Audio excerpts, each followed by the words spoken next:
Cricket की दुनिया यानी गेम ऑफ क्रिकेट में आपका स्वागत है।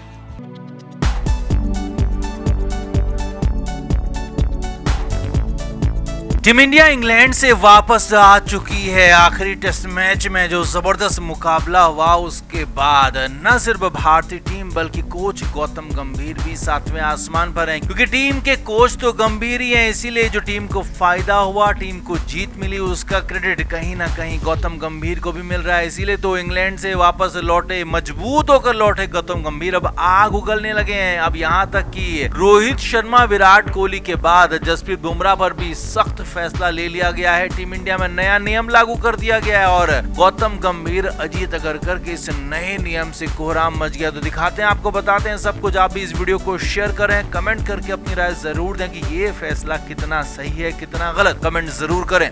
तो टीम इंडिया इंग्लैंड में जीती 2 टेस्ट मैच और वो 2 टेस्ट मैच जीती जिसमें जसप्रीत बुमराह नहीं खेले। जी हाँ, दूसरा टेस्ट मैच और 5वां टेस्ट मैच जस्सी नहीं खेले, तो बुमराह की गैर मौजूदगी में भारत जीता। जबकि जिस टेस्ट मैच में बुमराह खेले वो टेस्ट मैच भारतीय टीम हार गई या फिर ड्रॉ रहा। अब ऐसे में बुमराह को लेकर ही सबसे बड़े सवाल खड़े हो रहे हैं। बुमराह के खेल पर, बुमराह के प्रदर्शन पर सवाल नहीं है, बल्कि बुमराह के फिटनेस पर सवाल है, बुमराह के सिलेक्शन पर सवाल है। असल में भारतीय टीम में कुछ खिलाड़ियों ने खुद को कम अवेलेबल बताया था, ऐसा ही बुमराह ने भी किया था। असल में इंग्लैंड दौरे से पहले ही बुमराह ने कह दिया था कि वो इंग्लैंड दौरे पर सिर्फ और सिर्फ 3 टेस्ट मैच खेलेंगे और अपने वर्कलोड को ध्यान में रखते हुए 2 टेस्ट मैच नहीं खेलेंगे। अब वहां पर तो बुमराह की बात मान ली गई, लेकिन अब इंग्लैंड में बिना बुमराह के 2 टेस्ट मैच जीतने वाले, सीरीज को ड्रॉ कराने वाले गौतम गंभीर जो कि कोच हैं भारतीय टीम के, वो 7वें आसमान पर पहुंच गए, आग उगलने लगे हैं और सीधा नया नियम लागू कर दिया कि अब कोई भी खिलाड़ी अपने हिसाब से तय नहीं कर पाएगा कि वो कितने मैच खेलेगा और कितनी सीरीज खेलेगा। ये काम तय करना बीसीसीआई का है, कोच का है और चयनकर्ताओं का है। जी हाँ, और इस गौतम गंभीर के इस फैसले के साथ अजीत अगरकर भी जुड़ गए हैं। बड़ी खबर बीसीसीआई सूत्रों के हवाले से आ रही है कि जसप्रीत बुमराह को लेकर खास तौर पर नियम बनाया जा रहा है कि अब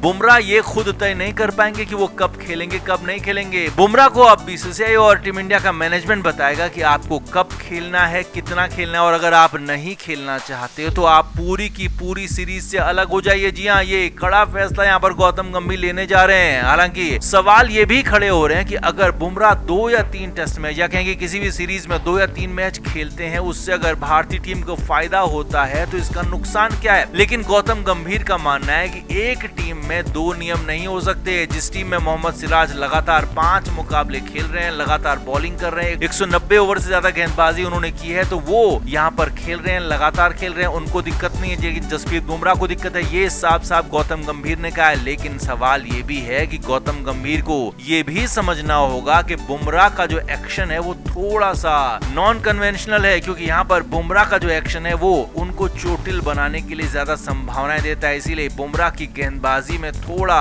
औरों से अलग है, उनको थोड़ा अलग औरों से ट्रीट करना चाहिए, हमारा मानना है। लेकिन यहाँ पर गौतम गंभीर तो अब आग उगलने लगे हैं, क्योंकि इंग्लैंड में उनकी टीम जीत गई है, 2-2 से बराबरी हो गई है और बुमराह को ठिकाने लगाने का फैसला हो चुका है। जिस तरह से रोहित शर्मा, विराट कोहली पर सख्त फैसला लिया गया, उन्हें ठिकाने लगा दिया गया, टेस्ट मैचों से सीधे बाहर कर दिया गया, तो ऐसे ही अब जसप्रीत बुमराह को भी गौतम गंभीर टेस्ट मैचों से बाहर करने की तैयारी कर चुके हैं। जी हाँ, ये नया नियम भले कुछ भी हो, लेकिन अंदर खाने तैयारी यही है कि बुमराह को टेस्ट मैचों से पूरी तरह बाहर कर दिया जाए। बुमराह को कहा जाए कि सिर्फ और सिर्फ आप T20 और वनडे मैच खेलिए, अगर आप खेलना चाहते हैं तो नहीं तो आप वहां से भी दूर हो जाइए। यानी कि एक खिलाड़ी जो अच्छा प्रदर्शन करता है, अच्छा प्रदर्शन करना चाहता है, उसे इस तरह से ट्रीटमेंट गौतम गंभीर का देना ये सवाल भी खड़े कर रहा है कि क्या अकेले गौतम गंभीर पूरे भारतीय क्रिकेट को चलाना चाहते हैं, और अगर हाँ तो ये फैसला बीसीसीआई को करना होगा, ना कि खुद गौतम गंभीर को। तो आप क्या मानते हैं? जिस तरह से रोहित और विराट पर सख्ती हुई, रोहित और विराट को बाहर कर दिया गया टेस्ट मैचों से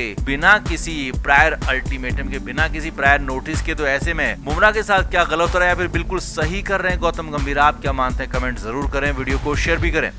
तो भारत ने बेहतरीन अंदाज में ओवल टेस्ट मैच को जीतकर सीरीज को बराबर किया और इस जीत में सबसे बड़े हीरो रहे मोहम्मद सिराज, जिन्होंने आखिरी टेस्ट मैच के आखिरी दिन 3 विकेट निकाले, 3 बड़े विकेट निकाले और आखिरी विकेट का जो झटका दिया इंग्लैंड को, उसने उनकी रीढ़ कमर सारी चीजें तोड़कर रख दी और भारत को बड़ी जीत दिला दी। लेकिन ये जीत इतनी आसान नहीं थी, क्योंकि यहाँ पर आपका कोच ही आपके खिलाफ खड़ा हो गया था। असल में जब भारतीय टीम को जीत के लिए आखिरी विकेट की जरूरत थी तो वहां पर हेड कोच गौतम गंभीर लगातार पवेलियन से, डगआउट से निर्देश दे रहे थे कि फील्डिंग क्या सजानी है, किस खिलाड़ी को कहां पर रखना है। यानी कि मैदान में शुभमन गिल बतौर कप्तान मौजूद थे, लेकिन कप्तान को सरपास करके गौतम गंभीर फील्ड सेट कर रहे थे। अब अगर गौतम गंभीर की फील्ड सेटिंग अच्छी होती तो उनकी तारीफ भी की जाती, लेकिन यहाँ पर फील्ड सेटिंग इतनी घटिया थी कि भारतीय टीम की हार तय थी। जी हाँ, शुभमन गिल जब मैदान में थे और जब आखिरी विकेट बचा हुआ था, दूसरे छोर पर क्रिस वोक्स खड़े थे, जिनका एक हाथ लगभग किसी काम का नहीं था। वो एक हाथ से खेलने वाले थे, बल्लेबाजी करने वाले थे। लेकिन यहाँ पर गंभीर का प्लान देखिए, जब ओवर की आखिरी बॉल होती तो गौतम गंभीर फील्ड को फैलाने के लिए कहते, यानी कि वहाँ पर नजदीक में एक भी फील्डर नहीं लगाया गया था जो कि सिंगल को रोकता। अब ठीक है, आपने पूरे ओवर में बाउंड्री रोकने के लिए मैदान के चारों तरफ फील्डिंग सजाई है, लेकिन आखिरी बॉल पर आप नजदीक में फील्डर आने चाहिए थे। आपको नजदीक में फील्डर लाकर रन वहां पर रोकना चाहिए था, सिंगल रोकना चाहिए था, ताकि वहां पर क्रिस वोक स्ट्राइक पर आ सके और भारतीय टीम क्रिस वोक को आउट कर मैच को जीत सके। लेकिन गौतम गंभीर ऐसा करते हुए कहीं नहीं दिखे और जब शुभमन गिल ऐसा करने लगे तो गौतम गंभीर ने उन्हें भी रोक दिया, डिफेंसिव अप्रोच में आ गए और यहाँ तक कह दिया कि हम रन लीक नहीं कर सकते। अब वहाँ पर इंग्लैंड की टीम जीत से एक शॉट दूर थी। जी हाँ, अगर एटकिंसन का बल्ला कनेक्ट कर जाता, छक्का लग जाता तो भारतीय टीम की हार हो जाती तय थी। वो तो किस्मत को भारत की जीत मंजूर थी। इसीलिए तो गेंदबाजी कर रहे मोहम्मद सिराज को किसी फील्डर की जरूरत ही नहीं पड़ी। मोहम्मद सिराज ने बोल्ड कर दिया और जब बोल्ड हुए एटकिंसन तो उसके बाद ही वहां पर भारतीय टीम को जीत मिली। यानी कि एक तरह से गौतम गंभीर ने तो प्लान कर लिया था, पूरी तरह से भारतीय टीम की हार वहां पर तय नजर आ रही थी। और इसीलिए सवाल खड़े हो रहे हैं कि जब आखिरी विकेट बचा हुआ था तो सिंगल रोकने की आखिरी बॉल पर कोशिश क्यों नहीं हो रही थी। लगातार 3 ओवर ऐसे गुजरे जब एटकिंसन ने आखिरी बॉल पर सिंगल लिया और क्रिस वोक्स दूसरे छोर पर ही रहे, तो ऐसे में सवाल उठना लाजमी है। तो आप इस पर क्या कहेंगे? क्या वाकई में गौतम गंभीर की एक घटिया प्लानिंग आगे भी टीम इंडिया के लिए मुश्किलें खड़ी कर सकती है? क्या अगर भारत को वहां पर किस्मत का साथ नहीं मिलता तो भी भारतीय टीम जीत पाती? कमेंट जरूर करें, वीडियो को शेयर भी करें।